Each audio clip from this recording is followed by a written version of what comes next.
ओम शांति। 6/4/26 की मुरली है। बाबा कह रहे हैं कि बाप के पास जो वक्खर यानी सामान है उसका पूरा ही अंत तुम्हें मिला है, तुम उसे धारण करो और कराओ। प्रश्न है, त्रिकालदर्शी बाप ड्रामा के आदि मध्य अंत को जानते हुए भी कल की बात आज नहीं बताते हैं, क्यों?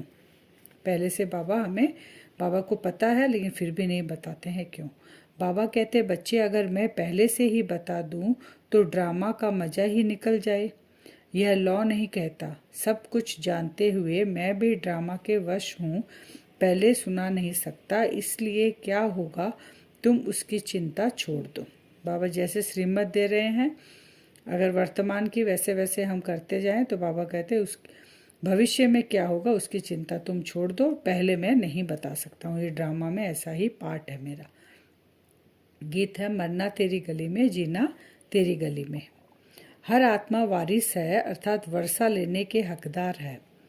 भल शरीर बच्चे का है, परंतु आत्माएं तो सब बच्चे ही हैं। सारी आत्माएं शरीर के रूप में लड़का लड़की हो सकते हैं, स्त्री पुरुष हो सकते हैं, लेकिन आत्मा रूप में बाबा कह रहे मेरा बच्चा है तो सब वारिस है। तो सब बच्चे हैं ना। बाप कहते हैं, बच्चों तुम हर एक को वर्षा लेने का हक है। बेहद के बाप को बहुत याद करना है, इसमें ही मेहनत है। बाबा परम धाम से आए हैं हमको पढ़ाने। साधु संत तो अपने घर से आते हैं, वह कोई गांवड़े से आते हैं। बाबा तो आया है परम धाम से, बाबा का तो यहाँ कोई घर है नहीं, बाबा तो बिंदु स्वरूप है, तो घर से आया है। और बाकी बाबा कहते हैं साधु सन्यासी शरीरधारी है, तो उनका घर तो यहाँ धरती पे होगा। तो धरती में बाबा कहते हैं वो घर गांव से आते हैं, गांवड़े से आते हैं साधु संत।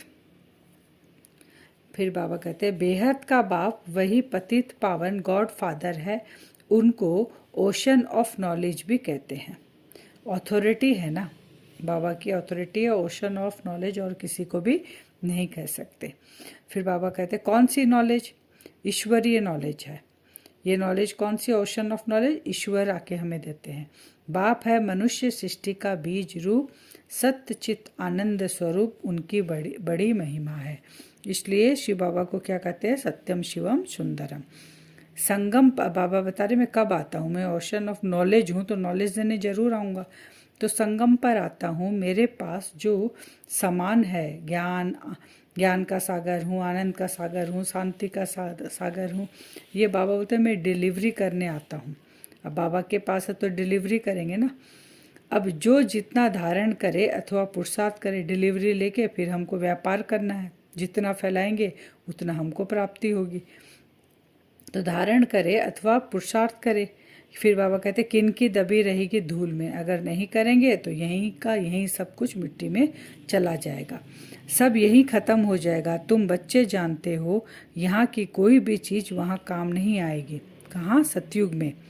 वहाँ खानियाँ भी सब नए सिरे भरपूर हो जाती है, साइंस भी रिफाइन हो तुम्हारे काम आती है। तुम बच्चों की बुद्धि में अब सारा ज्ञान है। बच्चे जानते हैं हम सृष्टि के आदि मध्य अंत को जानते हैं, बाकी अंत का थोड़ा टुकड़ा है जिसको भी जान जाएंगे। क्या कह रहे हैं बच्चे कि बाबा से हमको आदि मध्य अंत का नॉलेज मिल गया है, लास्ट का थोड़ा सा बस बचा है टुकड़ा, वो भी हम जान जाएंगे बाबा के द्वारा। बाबा पहले से ही सब कैसे बता दे, मैं भी ड्रामा के वश हूँ। जो ज्ञान अब तक मिला है वही ड्रामा में नूत है। जो सेकंड पास हुआ उनका बाबा कहते हैं उनको ड्रामा समझना चाहिए। कल की बात आज नहीं सुनाएंगे। इस ड्रामा के राज को मनुष्य समझते नहीं है। कल्प की आयु की कितनी लंबी चौड़ी लगा दी है। इस ड्रामा को समझने की भी हिम्मत चाहिए। अम्मा मरे तो भी हलवा खाना है। बाबा क्या कह रहे हैं, कोई शरीर भी अगर छोड़ दे तो उसमें भी क्या करना है? हलवा खाना, यानी माने रोना धोना नहीं है, मीठा बनकर रहना है और उस आत्मा के प्रति शुभ भावना रखना है, शुभ कामना रखना है। ये बाबा हमें सिखा रहे हैं। तो बाबा कहते हैं इसमें हिम्मत चाहिए। इस समय तुम विकर्मों पर जीत पाते हो तो विकर्माजीत बन जाते हो, वहाँ तुम आत्म अभिमानी होते हो। बाबा सतयुग का बता रहे हैं। संगम पर तुम देही अभिमानी बनते हो। किसके द्वारा? परमपिता परमात्मा को भी जानते हो। बाबा के द्वारा हम बाबा को जानते हैं और हम देही अभिमानी बनते हैं। यह है शुद्ध अभिमान। तुम ब्राह्मण सबसे ऊंच हो, तुम हो सर्वोत्तम ब्राह्मण कुल भूषण। तुम्हारा यह सर्वोत्तम कुल है। गाया भी जाता है अतीन्द्रिय सुख गोपी बल्लभ के बच्चों से पूछो। गोपी कौन? गोपी बल्लभ शिव बाबा हुआ, अब उनके बच्चे हुए, तो अतीन्द्रिय सुख किससे पूछना है? उस शिव बाबा के बच्चे गोपी बल्लभ के बच्चों से पूछो। वहाँ कहेंगे महाराजा महारानी, भगवान भगवती बाबा बते नहीं कह सकते हैं, क्योंकि जो सतयुग में महाराजा महारानी का पद मिलता है उनको भगवान भगवती बाबा कहते नहीं कह सकते हैं, क्योंकि भगवान एक है, मनुष्य को भगवान नहीं कहा जाता। क्योंकि सतयुग में जो महाराजा महारानी है वो मनुष्य आत्माएं हैं, श्रेष्ठ मनुष्य आत्माएं हैं, इसलिए उनको भगवान भगवती तो नहीं कह सकते हैं, भगवान एक ही है।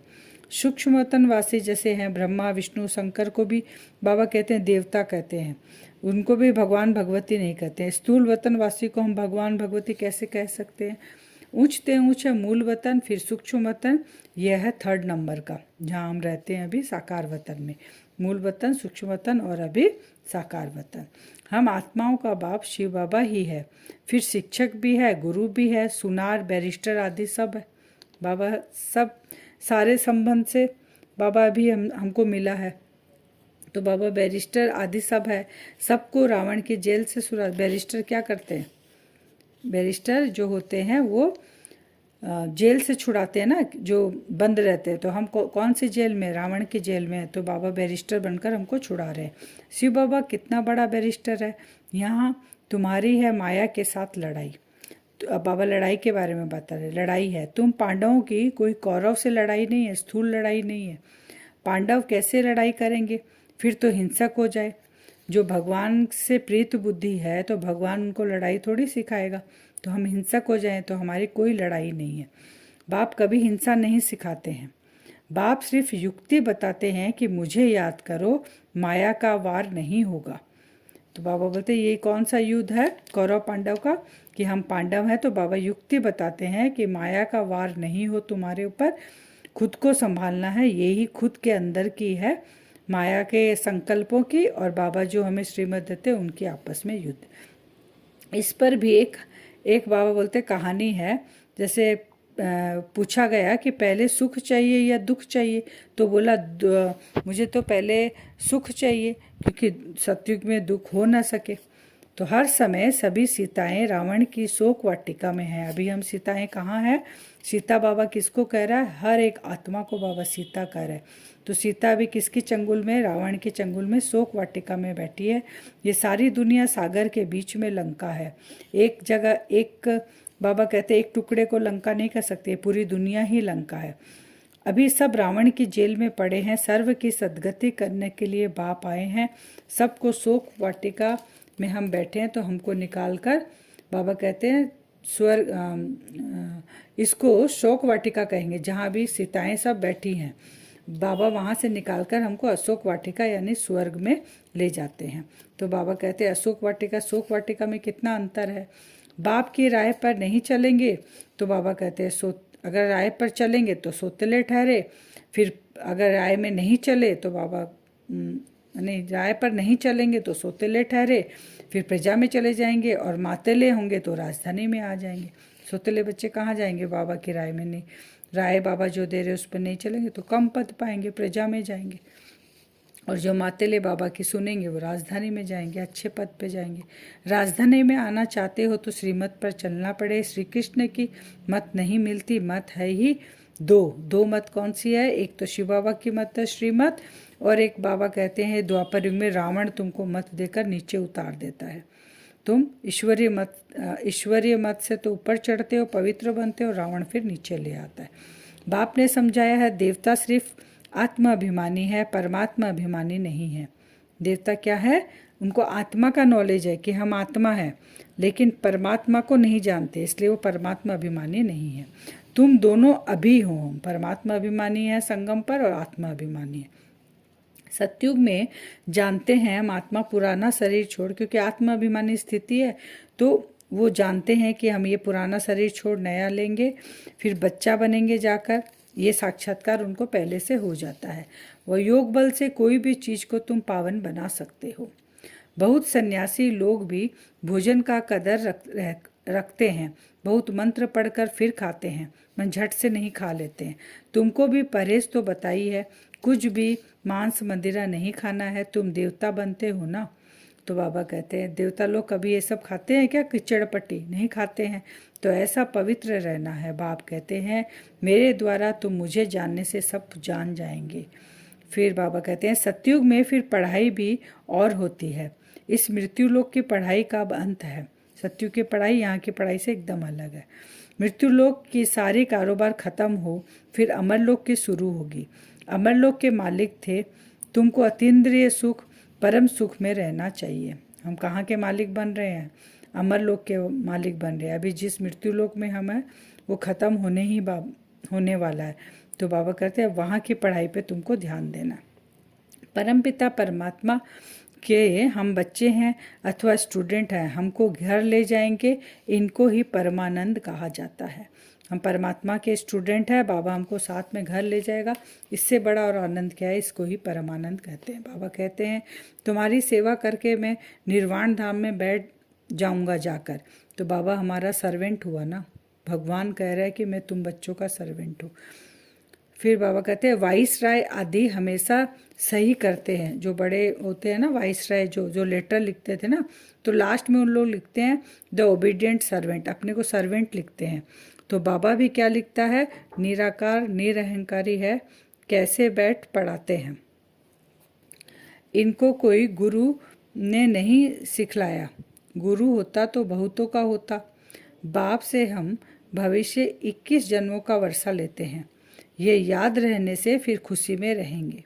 यह परमानंद है। हम लोग रॉयल बुद्धू बाबा कहते हैं ना, वो थे। वरदान है सेवा की लगन द्वारा लौकिक को अलौकिक प्रवृत्ति में परिवर्तन करने वाले निरंतर सेवाधारी भव। सेवा की लगन से क्या करेंगे? लौकिक को अलौकिक में। तो सेवाधारी का कर्तव्य है निरंतर सेवा में रहना, चाहे मनसा सेवा हो, चाहे वाचा व कर्मणा सेवा हो। सेवाधारी कभी भी सेवा को अपने से अलग नहीं समझते।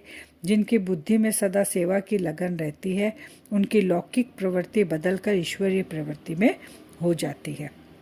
स्लोगन है अपने संस्कारों को दिव्य बनाना है तो मन बुद्धि को बाप के आगे समर्पित करो। अपने संस्कारों को दिव्य बनाना तो किसके सामने करना समर्पित? बाप के आगे।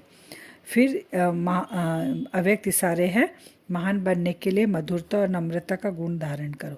किसी भी आत्मा को 2 घड़ी मीठी दृष्टि दे दो, मीठे बोल दो, तो उस आत्मा को सदा के लिए भरपूर कर देंगे।